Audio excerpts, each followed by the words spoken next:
ನಮಸ್ಕಾರ ಐಟಿಐ ವಿದ್ಯಾರ್ಥಿಗಳೇ ಹಾಗೂ ವೀಕ್ಷಕರೆಲ್ಲರಿಗೂ ಪ್ರಶಾಂತ್ ಸಿಜೆ ಯೂಟ್ಯೂಬ್ ಚಾನಲ್ಗೆ ಸ್ವಾಗತ. ಈ ವಿಡಿಯೋದಲ್ಲಿ ನಾನು ನಿಮಗೆ pneumatics, basics of pneumatics and properties of air, general applications of pneumatics, advantages of pneumatics, limitations of pneumatics ಬಗ್ಗೆ ತಿಳಿಸ್ಕೊಡ್ತೀನಿ. ಮೊದಲಿಗೆ ನ್ಯೂಮ್ಯಾಟಿಕ್ಸ್ ಅಂದ್ರೆ ಏನು ಅಂತ ನಾವು ನೋಡೋದಾದ್ರೆ, ಈ ನ್ಯೂಮ್ಯಾಟಿಕ್ಸ್ ಅನ್ನೋ ವರ್ಡ್ ಎಲ್ಲಿಂದ ಬಂತು ಅಂದ್ರೆ, ನಮಗೆ original word pneuma is taken from Greek language which means breathing. ಈ ನ್ಯೂಮ್ಯಾಟಿಕ್ಸ್ ಅಲ್ಲಿ ನ್ಯೂಮಾ ಅನ್ನೋ ಒಂದು ವರ್ಡ್ ಏನಿದೆ, ಈ ವರ್ಡ್ ಅನ್ನು ನಾವು ಗ್ರೀಕ್ ಲ್ಯಾಂಗ್ವೇಜ್ ಇಂದ ತಗೊಂಡಿದ್ವಿ. ಆ ಗ್ರೀಕ್ ಲ್ಯಾಂಗ್ವೇಜ್ ಅಲ್ಲಿ ನ್ಯೂಮಾ ಅಂತಂದ್ರೆ ಬ್ರೀತಿಂಗ್ ಅಂತೇಳಿ ಅರ್ಥ. ಇಲ್ಲಿ ಯಾಕೆ ನಾವು ನ್ಯೂಮ್ಯಾಟಿಕ್ಸ್ ನ ಬ್ರೀತಿಂಗ್ ಹೋಲಿಸಿದೀವಿ, ಇಲ್ಲಿ ಯಾಕೆ ನಾವು ಬ್ರೀತಿಂಗ್ ತಗೊಂಡಿದೀವಿ ಅಂತ ನೋಡೋದಾದ್ರೆ, pneumatic system gets compressed air as an energy input, then converts it into a suitable work and after that exhaust back to the atmosphere. Pneumatic system ಏನ್ ಮಾಡುತ್ತೆ ಅಂದ್ರೆ, ಕಂಪ್ರೆಸ್ಡ್ ಏರ್ ನ ಎನರ್ಜಿ ಇನ್ಪುಟ್ ಆಗಿ ತಗೊಳುತ್ತೆ. ಈ pneumatic system ಅಲ್ಲಿ compressed air energy input and output ಏನ್ ನಮ್ಗೆ ವರ್ಕ್ ಡನ್ ಏನಾಗುತ್ತೆ, ನಮ್ಗೆ ಏನ್ ವರ್ಕ್ ಡನ್ ಆಗಿರುತ್ತೆ ಆ ವರ್ಕ್ ಡನ್ ನಮ್ಗೆ ಔಟ್ಪುಟ್ ಆಗಿರುತ್ತೆ. ಅಂಡ್ ಈ ಎನರ್ಜಿ ಇನ್ಪುಟ್ ನ ಯಾವ ರೀತಿ ಇದು ಕನ್ವರ್ಟ್ ಮಾಡುತ್ತೆ, ಈ ಕನ್ವರ್ಟ್ ಮಾಡ್ತಾ ಸಿಸ್ಟಮ್ ನ ನಾವು ನ್ಯೂಮ್ಯಾಟಿಕ್ ಸಿಸ್ಟಮ್ ಅಂತ ಹೇಳಿ ಕರಿತೀವಿ. ಅಂಡ್ ಈ ವರ್ಕ್ ಡನ್ ಆದ್ಮೇಲೆ, ವರ್ಕ್ ಕಂಪ್ಲೀಟ್ ಆದ್ಮೇಲೆ ಏನ್ ಕಂಪ್ರೆಸ್ಡ್ ಏರ್ ನ ಇನ್ಪುಟ್ ಆಗಿ ತಗೊಂಡಿರುತ್ತೆ, ಈ ಏರ್ ನ ಇದು ಅಟ್ಮಾಸ್ಫಿಯರ್ ಗೆ ವಾಪಸ್ ಕೊಡುತ್ತೆ, ಮತ್ತೆ ವಾಪಸ್ ಆಚೆ ಬಂದ್ಬಿಡುತ್ತೆ ಈ ಏರು.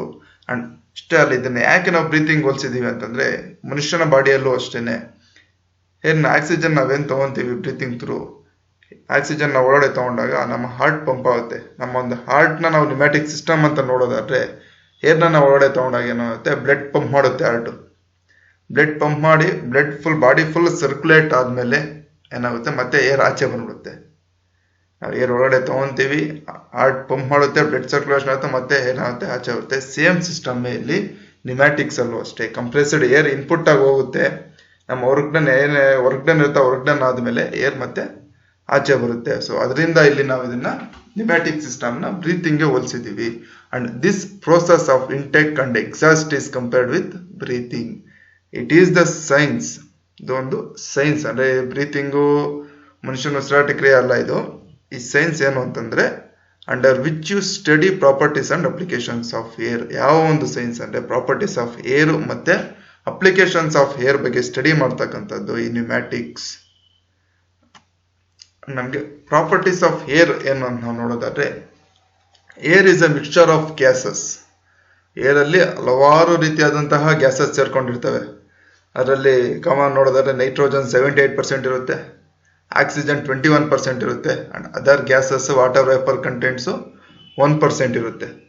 ನಮ್ಮ ಅರ್ಥದಲ್ಲಿ ಇರ್ತಕ್ಕಂಥದ್ದು ಇದು ನೈಟ್ರೋಜನ್ 78% ಇರುತ್ತೆ. ಏನ್ ನಮ್ಮ ಸುತ್ತ ಅಟ್ಮಾಸ್ಫಿಯರ್ ಅಲ್ಲಿ ಏನ್ ನಮ್ಗೆ ಸಿಗುತ್ತೆ ಏರು, ಈ ಏರ್ ಅಲ್ಲಿ 78% of nitrogen, 21% of oxygen and 1% of other water vapour particles and other gases 1% ಇರುತ್ತೆ. And it contains dust particles and water vapour. ಅಷ್ಟೇ ಅಲ್ಲದೆ ಈ 1% ಏನ್ ಹೇಳಿದೆ ನಾನು, ಈ 1% ಅಲ್ಲಿ ಡಸ್ಟ್ ಪಾರ್ಟಿಕಲ್ಸ್ ಇರುತ್ತೆ, ವಾಟರ್ ವೇಪರ್ ಇರುತ್ತೆ, ಅದರ್ ನೈಟ್ರೋಜನ್, ಆಕ್ಸಿಜನ್ ಅಲ್ಲದೆ ಬೇರೆ ಗ್ಯಾಸಸ್ ಸಹ ಈ 1% ಅಲ್ಲಿ ಇರುತ್ತೆ. And air is compressible. Air ಏನು ಕಂಪ್ರೆಸಿಬಲ್, ಕಂಪ್ರೆಸ್ ಆಗುತ್ತೆ, means it's volume can be reduced.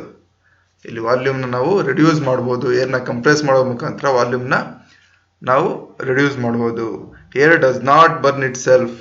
ಇದು ತನ್ನಷ್ಟಕ್ಕೆ ತಾನು ಬರ್ನ್ ಆಗೋದಿಲ್ಲ. ಏರ್ ಬರ್ನ್ ಆಗಬೇಕು ಅಂದ್ರೆ ಅದಕ್ಕೆ ಫ್ಯೂಯಲ್ ಬೇಕು. ಪೆಟ್ರೋಲು, ಡೀಸೆಲ್, ಕೋಲ್ ಏನೋ ಒಂದು ಫ್ಯೂಯಲ್ ಬೇಕು. ಫ್ಯೂಯಲ್ ಇದ್ರೇನೆ ಏರು ಬರ್ನ್ ಆಗೋಕೆ ಸಾಧ್ಯ. ಆಟೋಮೆಟಿಕ್ ಆಗಿ ಏರ್ ಯಾವುದೇ ಕಾರಣಕ್ಕೂ ಬರ್ನ್ ಆಗೋದಿಲ್ಲ. And volume of air increases with increase in temperature. Temperature increase ಆದಂಗೆಲ್ಲ, ಟೆಂಪರೇಚರ್ ಜಾಸ್ತಿ ಆದಂಗೆಲ್ಲ ವಾಲ್ಯೂಮ್ ಆಫ್ ಏರ್ ಸಹ ಇನ್ಕ್ರೀಸ್ ಆಗುತ್ತೆ.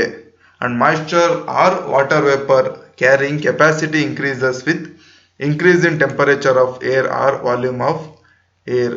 ಇಲ್ಲಿ ಮಾಯಿಶ್ಚರ್ ಅಥವಾ ವಾಟರ್ ವೇಪರ್ ಕಂಟೆಂಟ್ಸ್ ಏನಿರುತ್ತೆ ಅಂತ ಹೇಳಿದೆ, 1% ಇರುತ್ತೆ ಅಂತ ಹೇಳಿದ್ನಲ್ವಾ, 1% ಮಿಕ್ಸ್ಚರ್ ಆಫ್ ಅದರ್ ಗ್ಯಾಸಸ್ ಏನಿರುತ್ತೆ ಅಂತ ಹೇಳಿದೆ. ಈ ಒಂದು 1% ಆಫ್ ಅದರ್ ಗ್ಯಾಸಸ್ ಅಥವಾ ವಾಟರ್ ವೇಪರ್ ಮಾಯಿಶ್ಚರ್ ಕಂಟೆಂಟ್ಸ್ ಏನಿದೆ, ಈ ಒಂದು ವಾಟರ್ ವೇಪರ್ ಕಂಟೆಂಟ್ಸ್ಗೆ ಟೆಂಪರೇಚರ್ನ ಇನ್ಕ್ರೀಸ್ ಮಾಡ್ತಕ್ಕಂಥ ಒಂದು ಕೆಪಾಸಿಟಿ ಇರುತ್ತೆ. ಈ ಟೆಂಪರೇಚರ್ ಇನ್ಕ್ರೀಸ್ ಆಯಿತು ಅಂದರೆ ವಾಲ್ಯೂಮ್ ಸಹ ಇನ್ಕ್ರೀಸ್ ಆಗುತ್ತೆ. ಅಷ್ಟೇ ಅಲ್ಲದೆ pressure of air increases with reduction of volume. Air ನ ಒಂದು ಪ್ರೆಷರ್ ಜಾಸ್ತಿ ಆಯಿತು, ಕಂಪ್ರೆಸ್ ಆಗ್ತಾ ಇದೆ ಅಂದ್ರೆ ಇದ್ರ ವಾಲ್ಯೂಮ್ ಆಟೋಮೆಟಿಕಲಿ ರಿಡ್ಯೂಸ್ ಆಗುತ್ತೆ, ಡಿಕ್ರೀಸ್ ಆಗುತ್ತೆ. and air temperature increases with increase in pressure. Air temperature ಏನಿದೆ, ಈ ಟೆಂಪ್ರೇಚರು ಪ್ರೆಷರ್ ಜಾಸ್ತಿ ಆದಂಗೆಲ್ಲ ಟೆಂಪ್ರೇಚರು ಸಹ ಜಾಸ್ತಿ ಆಗ್ತಾ ಹೋಗುತ್ತೆ. And when air passes through narrow passage pressure drops, velocity increases.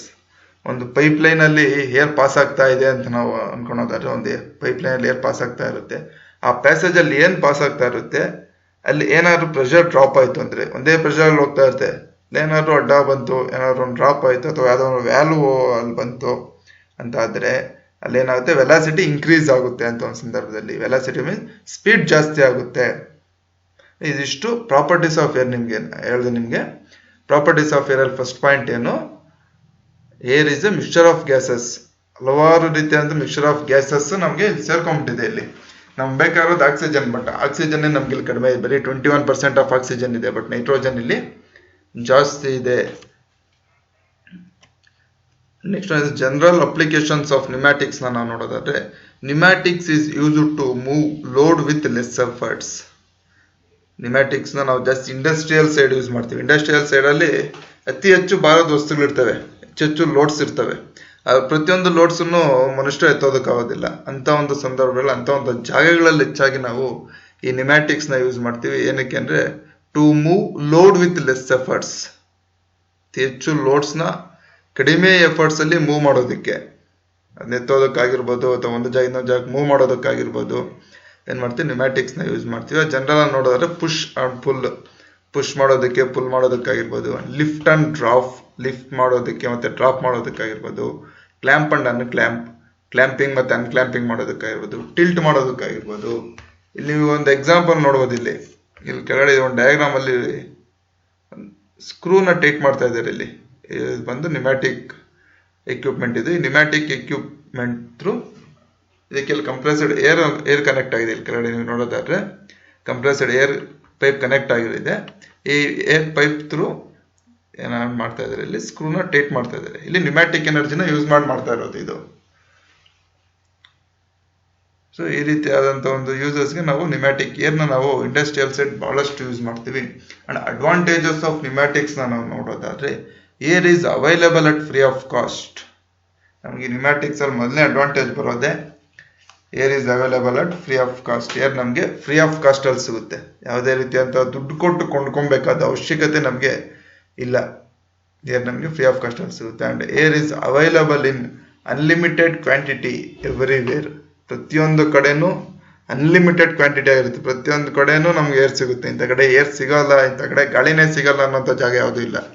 ಪ್ರತಿಯೊಂದು ಕಡೆ ನಮಗೆ ಏರ್ ಸಿಗುತ್ತೆ. ಅಂಡ್ ಏರ್ ಕ್ಯಾನ್ ಕಂಪ್ರೆಸ್ಡ್, ಏರ್ನ ನಾವು ಕಂಪ್ರೆಸ್ ಮಾಡ್ಬೋದು, ಪ್ರೆಷರೈಸ್ಡ್ ಮಾಡ್ಬೋದು. And can be transported through pipes. Pipes through ನಾವು ಏರ್ನ ಟ್ರಾನ್ಸ್ಪೋರ್ಟ್ ಕೂಡ ಮಾಡ್ಬೋದು. ಏರ್ನ ನಾವು ಕಂಪ್ರೆಸ್ ಮಾಡ್ಬೋದು, ಪ್ರೆಷರೈಸ್ಡ್ ಮಾಡ್ಬೋದು. ಅಂಡ್ ಒಂದು ಜಾಗದಿಂದ ಇನ್ನೊಂದು ಜಾಗಕ್ಕೆ ಪೈಪ್ಸ್ ಥ್ರೂ ನಾವು ಅದನ್ನ ಟ್ರಾನ್ಸ್ಪೋರ್ಟ್ ಕೂಡ ಮಾಡ್ಬೋದು. ಅಂಡ್ ಅಷ್ಟೇ ಅಲ್ಲದೆ air can be exhausted to the environment without any harmful effects. ನಾನು ಆಗ್ಲೇ ಏನ್ ಹೇಳಿದೆ ನಿಮ್ಗೆ, ಏರ್ ಬ್ರೀತಿಂಗ್ ಎಕ್ಸಾಂಪಲ್ ಕೊಟ್ಟು ಹೇಳಿದ್ನಲ್ಲ. ಏರ್ ತನ್ನ ವರ್ಕ್ ಮುಗಿಸಿದ್ಮೇಲೆ ಕಂಪ್ರೆಸ್ಡ್ ಏರ್ ಮತ್ತೆ ಏರ್ ಆಚೆ ಬರುತ್ತೆ ಅಂತ. ಆಚೆ ಬರ್ತಕ್ಕಂಥ ಏರ್ನಿಂದ ಎನ್ವೈರನ್ಮೆಂಟ್ಗೆ ಯಾವುದೇ ರೀತಿಯಂತ ಎಫೆಕ್ಟ್ಸ್ ಆಗೋದಿಲ್ಲ, ಯಾವುದೇ ರೀತಿಯಂತ ತೊಂದರೆ ಆಗೋದಿಲ್ಲ. And action is fast. ಈ ಏರ್ನ ಆಕ್ಷನ್ ಇದೆ, ಆಕ್ಷನ್ ತುಂಬಾನೇ ಫಾಸ್ಟ್ ಆಗುತ್ತೆ. And speed control is possible. Pneumatic system ಅಲ್ಲಿ ಏನ್ ನಾವು ಯೂಸ್ ಮಾಡ್ತೀವಿ, ಕಂಪ್ರೆಸ್ಡ್ ಏರ್, ಈ ಏರ್ನ ಒಂದು ಸ್ಪೀಡ್ ನ ನಾವು ಕಂಟ್ರೋಲ್ ಮಾಡ್ಬೋದು. And system is overload safe. ಈ ಒಂದು ನ್ಯೂಮ್ಯಾಟಿಕ್ ಸಿಸ್ಟಮ್ ಅಲ್ಲಿ ಓವರ್ಲೋಡ್ ಆದ್ರೂ, ನ್ಯೂಮ್ಯಾಟಿಕ್ ಏರ್ ಈ ಕಂಪ್ರೆಸ್ಡ್ ಏರ್ ಓವರ್ಲೋಡ್ ಆದ್ರೂ ಸೇಫ್ ಇರುತ್ತೆ, ಯಾವುದೇ ರೀತಿಯಂತ ತೊಂದರೆ ಆಗೋದಿಲ್ಲ. And air does not ignite. Air ತನ್ನಕ್ಕೆ ತಾನು ಇಗ್ನೈಟ್ ಆಗೋದಿಲ್ಲ. ನಾನು ಆಗ್ಲೇ ಹೇಳಿದೆ, ಏರ್ ಉರಿಬೇಕು ಅಂದ್ರೆ ತಾನು ಬೆಂಕಿ ಇಗ್ನೈಟ್ ಆಗಬೇಕು ಅಂದ್ರೆ ಅಲ್ಲಿ ಏನಾದ್ರು ಫ್ಯೂಯಲ್ ಬೇಕು. ಪೆಟ್ರೋಲ್, ಡೀಸೆಲ್, ಕೋಲ್, ಯಾವುದೇ ರೀತಿಯಾದ ಒಂದು ಫ್ಯೂಯಲ್ ಬೇಕು. ಫ್ಯೂಯಲ್ ಇಲ್ಲದೆ air does not ignite. And simple in design and construction. ಇದರ ಒಂದು ಡಿಸೈನ್ ಆಗಿರ್ಬೋದು, ನ್ಯೂಮ್ಯಾಟಿಕ್ ಸಿಸ್ಟಮ್ ನ ಡಿಸೈನ್ ಆಗಿರ್ಬೋದು ಅಂಡ್ ಕನ್ಸ್ಟ್ರಕ್ಷನ್ ತುಂಬಾನೇ ಸಿಂಪಲ್ ಆಗಿರುತ್ತೆ. And long life and low maintenance.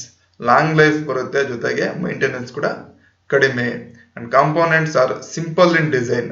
ಇದರ ಒಂದು ಕಾಂಪೋನೆಂಟ್ಸ್ ಸಿಂಪಲ್ ಆಗಿರ್ತವೆ, ಡಿಸೈನ್ ಅಲ್ಲಿ ಸಿಂಪಲ್ ಆಗಿ ಕಾಣಿಸುತ್ತೆ. ಅಂಡ್ ಅಷ್ಟೇ ಅಲ್ಲದೆ ಕಾಂಪೋನೆಂಟ್ಸ್ ಚೀಪರ್ ಕೂಡ. ಹೈ ಕಾಸ್ಟ್ ಇರೋದಿಲ್ಲ ನ್ಯೂಮ್ಯಾಟಿಕ್ಸ್ ಒಂದು ಕಾಂಪೋನೆಂಟ್ಸ್. ಅಂಡ್ ಲಿಮಿಟೇಷನ್ಸ್ ನಾವು ನೋಡೋದಾದ್ರೆ ಏನ್ ಲಿಮಿಟೇಷನ್ಸ್ ಅಂದ್ರೆ pneumatic system is economical up to a limit of 3000 kilogram force. ಅಂದ್ರೆ ಈ ನ್ಯೂಮ್ಯಾಟಿಕಲ್ ಸಿಸ್ಟಮ್ ಏನ್ ಎಕನಾಮಿಕಲ್ ನಾವು ಯೂಸ್ ಮಾಡೋದಾದ್ರೆ 3000 ಕಿಲೋಗ್ರಾಮ್ ಆಫ್ ಫೋರ್ಸ್ ಅಷ್ಟು ಯೂಸ್ ಮಾಡೋದು ನಮ್ಗೆ ಎಕನಾಮಿಕಲ್ ಓಕೆ. ಬಟ್ 3000 ಕಿಲೋಗ್ರಾಮ್ ಫೋರ್ಸ್ಗಿನ ನಾವು ಜಾಸ್ತಿ ಯೂಸ್ ಮಾಡಬೇಕು ಅಂತಂದಾಗ ನಮಗೆ ಸ್ವಲ್ಪ ಕಾಸ್ಟ್ ಜಾಸ್ತಿ ಆಗುತ್ತೆ, ಹೈ ಕಾಸ್ಟ್ ಆಗುತ್ತೆ. Pneumatics needed fine quality equipment to remove dust and moisture. ನಾನು ನಿಮ್ಗೆ ಫಸ್ಟ್ನಲ್ಲಿ ಹೇಳಿದೆ ಪ್ರಾಪರ್ಟೀಸ್ ಆಫ್ ಏರ್ ಅಲ್ಲಿ air contains nitrogen, oxygen and other gases, moisture content ಎಲ್ಲ ಇರುತ್ತೆ ಅಂತ. ಈ ಅದರ್ ಗ್ಯಾಸಸ್ನೆಲ್ಲ ರಿಮೂವ್ ಮಾಡ್ಬೇಕಲ್ವಾ. ಮಾಯಿಶ್ಚರ್ ಕಂಟೆಂಟ್ ಏನಿರುತ್ತೆ, ಡಸ್ಟ್ ಪಾರ್ಟಿಕಲ್ಸ್ ಇರುತ್ತೆ, ಡಸ್ಟ್ ಪಾರ್ಟಿಕಲ್ಸ್ನ ಮತ್ತೆ ಮಾಯಿಶ್ಚರ್ ಕಂಟೆಂಟ್ನ ರಿಮೂವ್ ಮಾಡಬೇಕು ಅಂದರೆ ನಮಗೆ ಫೈನ್ ಕ್ವಾಲಿಟಿ ಎಕ್ವಿಪ್ಮೆಂಟ್ಸ್ ಬೇಕಾಗುತ್ತೆ. ಏರ್ ಫಿಲ್ಟರ್ಸ್ ಆಗಿರ್ಬೋದು, ಡಿಮಾಯಿಶ್ಚರ್ ಆಗಿರ್ಬೋದು. ಆ ಏರ್ ಫಿಲ್ಟರ್ಸ್ ಏನು ಬೇಕಾಗುತ್ತೀವಲ್ಲ ಫೈನ್ ಕ್ವಾಲಿಟಿ ಏರ್ ಫಿಲ್ಟರ್ಸ್ ನಾವು ಯೂಸ್ ಮಾಡಬೇಕಾಗುತ್ತೆ. And air exhaust is noisy. Air ಏನು ಆಚೆ ಬರುತ್ತೆ ವರ್ಕ್ ಡನ್ ಆದಮೇಲೆ ಆಚೆ ಬರ್ತಕ್ಕಂಥ ಏರು ಸ್ವಲ್ಪ ಸೌಂಡ್ ಜಾಸ್ತಿ ಇರುತ್ತೆ, ಇದರಿಂದ ಸೌಂಡ್ ಪೊಲ್ಯೂಷನ್ ಆಗುತ್ತೆ. ಸೊ ಇದರಿಂದ air exhaust is ನಾಯ್ಸಿ. And uniform speed is not possible. ಇಲ್ಲಿ ಯೂನಿಫಾರ್ಮ್ ಸ್ಪೀಡ್ನ ನಾವು ಮೇಂಟೈನ್ ಮಾಡೋದಕ್ಕಾಗೋದಿಲ್ಲ. ಒಂದು ನ್ಯೂಮ್ಯಾಟಿಕ್ ಸಿಸ್ಟಮಲ್ಲಿ ಯೂನಿಫಾರ್ಮ್ ಸ್ಪೀಡ್ನ ನಾವು ಮೇಂಟೈನ್ ಮಾಡೋಕ್ಕಾಗೋದಿಲ್ಲ. And special lubrication technique is required to avoid friction between internal components. ಏನು ನಾವು ಲ್ಯೂಬ್ರಿಕೇಶನ್ ಮಾಡಬೇಕು ಅಂದರೆ ಈ ಒಂದು ನ್ಯೂಮ್ಯಾಟಿಕ್ ಸಿಸ್ಟಮ್ಗೆ ನಾವು ಲ್ಯೂಬ್ರಿಕೇಶನ್ ಮಾಡಬೇಕು ಅಂದರೆ ನ್ಯೂಮ್ಯಾಟಿಕ್ ಮೆಷಿನ್ಸ್ಗಾಗಿರ್ಬೋದು, ನ್ಯೂಮ್ಯಾಟಿಕ್ ಟೂಲ್ಸ್ಗೆ, ನ್ಯೂಮ್ಯಾಟಿಕ್ ಕಾಂಪೋನೆಂಟ್ಸ್ಗೆ ನಾವು ಲ್ಯೂಬ್ರಿಕೇಶನ್ ಮಾಡಬೇಕು ಅಂತಂದಾಗ ಅದು ಅಷ್ಟು ಈಸಿ ಆಗಿರೋದಿಲ್ಲ. ಯಾಕೆಂದರೆ ಇಂಟರ್ನಲ್ ಕಾಂಪೋನೆಂಟ್ಸ್ಗೆ ನಾವು ಲ್ಯೂಬ್ರಿಕೇಶನ್ ಮಾಡಬೇಕು. ಇಂಟರ್ನಲ್ ಕಾಂಪೋನೆಂಟ್ಸ್ಗೆ ಲ್ಯೂಬ್ರಿಕೇಶನ್ ಮಾಡಬೇಕು ಅಂದರೆ ಸೊ ಲ್ಯೂಬ್ರಿಕೇಶನ್ ಟೆಕ್ನಿಕ್ಸ್ ಬೇಕಾಗುತ್ತೆ. ಲ್ಯೂಬ್ರಿಕೇಶನ್ ಟೆಕ್ನಿಕ್ಸ್ ಬೇರೆ ಬೇರೆ ಇರುತ್ತೆ. ಆ ಲ್ಯೂಬ್ರಿಕೇಶನ್ ಟೆಕ್ನಿಕ್ಸ್ ಗೊತ್ತಿರಬೇಕು. ಜಸ್ಟ್ ಒಂದು ಆಯಿಲ್ ಕ್ಯಾನ್ ಇಟ್ಕೊಂಡು ಅಥವಾ ಒಂದು ಗ್ರೀಸ್ ಪ್ಯಾಕೆಟ್ ಇಟ್ಕೊಂಡು ನಾವಿಲ್ಲಿ ಲ್ಯೂಬ್ರಿಕೇಶನ್ ಮಾಡೋದಕ್ಕಾಗೋದಿಲ್ಲ ಇದು ನ್ಯೂಮ್ಯಾಟಿಕ್ ಕಾಂಪೋನೆಂಟ್ಸ್ಗೆ. In case of leakage pneumatic system becomes costly. ಒಂದು ವೇಳೆ ಏನಾದರೂ ಲೀಕೇಜ್ ಆಯಿತು ಅಂದರೆ, ಒಂದು ಕಾಂಪೋನೆಂಟಲ್ಲಿ ಏನಾದರೂ ಲೀಕೇಜ್ ಕಾಣಿಸ್ತು ಅಂದರೆ ಆ ಕಾಂಪೋನೆಂಟ್ ಪೂರ್ತಿಯಾಗಿ ನಾವು ಚೇಂಜ್ ಮಾಡಬೇಕಾಗುತ್ತೆ. ಆ ಕಾಂಪೋನೆಂಟ್ಸ್ಗೆ ರಿಪೇರ್ ಮಾಡೋದಕ್ಕಾಗೋದಿಲ್ಲ. ಸೊ ಹಾಗೇನಾದರೂ ಲೀಕೇಜ್ ಕಂಡು ಬಂತು ಅಂದರೆ ಇದು ತುಂಬಾ ಕಾಸ್ಟ್ಲಿ ಆಗುತ್ತೆ. And ಕಂಪ್ರೆಸಿಂಗ್ air behind 7 bar is costlier. 7 barಗಿನ್ನ ಜಾಸ್ತಿ ನಾವು ಕಂಪ್ರೆಸ್ಡ್ ಏರ್ ನಾವು ಯೂಸ್ ಮಾಡೋದಾದ್ರೆ ತುಂಬಾ ಕಾಸ್ಟ್ಲಿಯರ್ ಆಗುತ್ತೆ.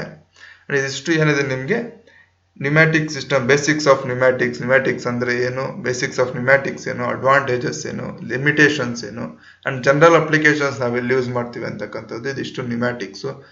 ನೆಕ್ಸ್ಟ್ ವಿಡಿಯೋದಲ್ಲಿ ನಿಮಗೆ ನಾನು ನ್ಯೂಮ್ಯಾಟಿಕ್ಸ್ನ ಇನ್ನೂ ಟರ್ಮ್ಸ್ ಏನೇ ಬರ್ತವೆ, ನ್ಯೂಮ್ಯಾಟಿಕ್ಸ್ ಟರ್ಮ್ಸ್ ಏನೇ ಬರ್ತವೆ ಅನ್ನೋದನ್ನು ನಾನು ನೆಕ್ಸ್ಟ್ ವಿಡಿಯೋದಲ್ಲಿ ನಾನು ನಿಮಗೆ ತಿಳಿಸ್ಕೊಡ್ತೀನಿ. ನೀವು ಇನ್ನೂ ನಮ್ಮ ಚಾನಲ್ಗೆ ಸಬ್ಸ್ಕ್ರೈಬ್ ಆಗಿಲ್ಲ ಅಂದರೆ ಸಬ್ಸ್ಕ್ರೈಬ್ ಆಗಿ.